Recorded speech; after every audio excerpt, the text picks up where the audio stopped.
අද මම ඕගොල්ලන්ට කියා දෙන්න යන්නේ කොහොමද රසම රස පෑන් කේක් එකක් හදන්නේ කියලා. ඒ සඳහා අපිට අවශ්‍ය වෙනවා පාන් පිටි මිශ්‍රණය හදාගන්න. මම ගත්ත එකට පාන් පිටි ග්‍රෑම් 400ක් විතර. ඊට පස්සේ අවශ්‍ය ප්‍රමාණය පොල් කිරි ඕන. ඊට පස්සේ බිත්තර එකක් අවශ්‍ය වෙනවා. ඊට අමතරව ලුණු අවශ්‍ය ප්‍රමාණයට අපි දාගෙන මේ මිශ්‍රණය හදාගන්න ඕනේ.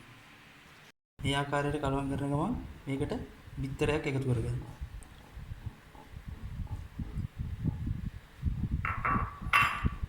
දැන් අපි මේකට ලුණු සහ බිත්තරයකුත් එකතු කරගෙන තියෙනවා. මේකට ඊට පස්සේ අවශ්‍ය ප්‍රමාණයට පොල් කිරි ටික එකතු කරගන්නවා.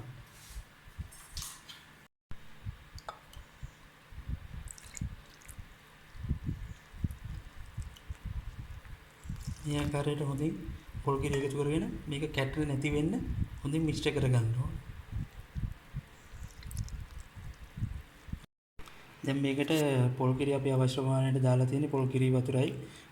ඒකේ අපිට කහ පාට එන්න මේකට අපි කහ එකතු කරගන්න ඕනේ.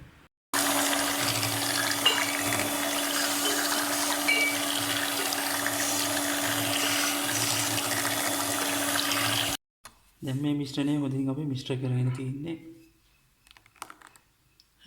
මේ වගේ හොඳට පදම එන්න ඔයගොල්ලෝ හොඳට මිශ්‍ර කරගන්න.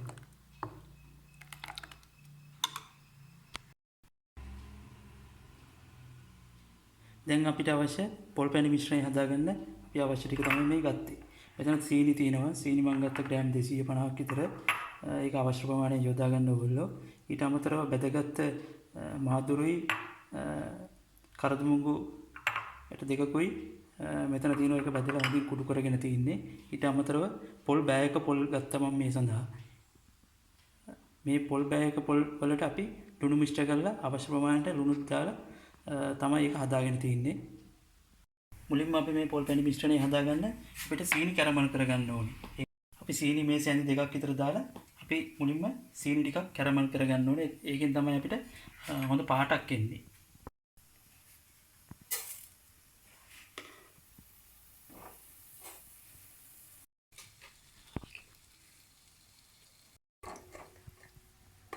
අපි ඊට පස්සේ මේකට ලුණු වතුර ටිකක් එකතු කරගන්නවා මේක.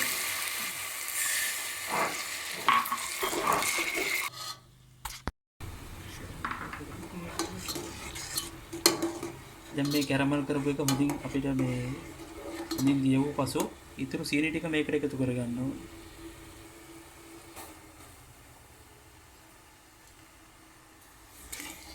මේ ආකාරයට සීනි ටික හොඳින් එකතු කරගෙන හොඳින් මිශ්‍ර කරගන්න. මම මේකට සීනි ග්‍රෑම් 200ක් පමණ එකතු කරා. ඔයගොල්ලන්ට අවශ්‍ය ප්‍රමාණයට ඔයගොල්ලන්ගේ රස අනුව සීනි එකතු කරගන්න කරන්න පුළුවන්.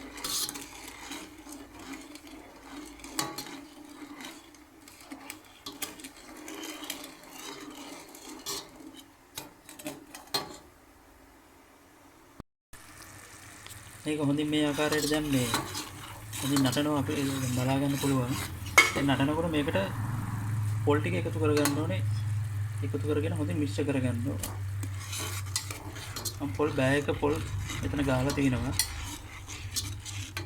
පොල් එකතු කරගත්තට පස්සේ බැදගත්ත කරදමුළු සහ මාදුරු ටික මේකට එකතු කරගන්න ඕනේ. ඊට පස්සේ හොඳින් කලවම් කරගන්නවා මිශ්‍රණය. හොඳට පදම එන තුරු හොඳින් කලවම් කරගන්න. දැන් මේ ආකාරයට හොඳින් මේක පාට එනකන් අපි මිශ්‍රණය හදාගෙන තියෙනවා. මේ තියෙන අවශ්‍ය පෑන් කේක් මිශ්‍රණය. අපි දැන් පෑන් කේක් මිශ්‍රණයත් හදාගෙන ඉවරයි. ඒකට සඳහා අවශ්‍ය පොල් පැණි මිශ්‍රණයත් දැන් හදාගෙන ඉවරයි. දැන් අපි බලමු පෑන් කේක් කොහොමද හදන්නේ කියලා.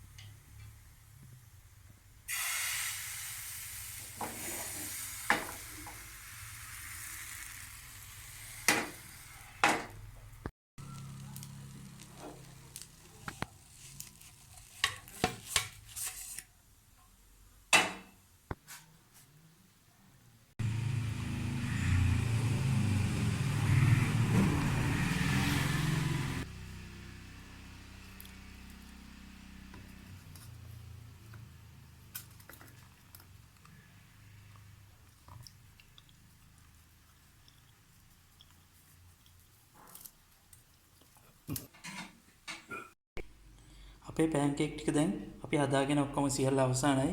මට මෙතනින් පෑන්කේක් 20ක් විතර හදාගන්න පුළුවන් වුණා මේ පිටි ග්‍රෑම් 400කින්. නිවාඩු දවසක ඕගොල්ලොත් මේ වගේ රස කෑමක් හදලා ඕගොල්ලොත් රස බලලා මටත් කමෙන්ට් එකක් දාන්න.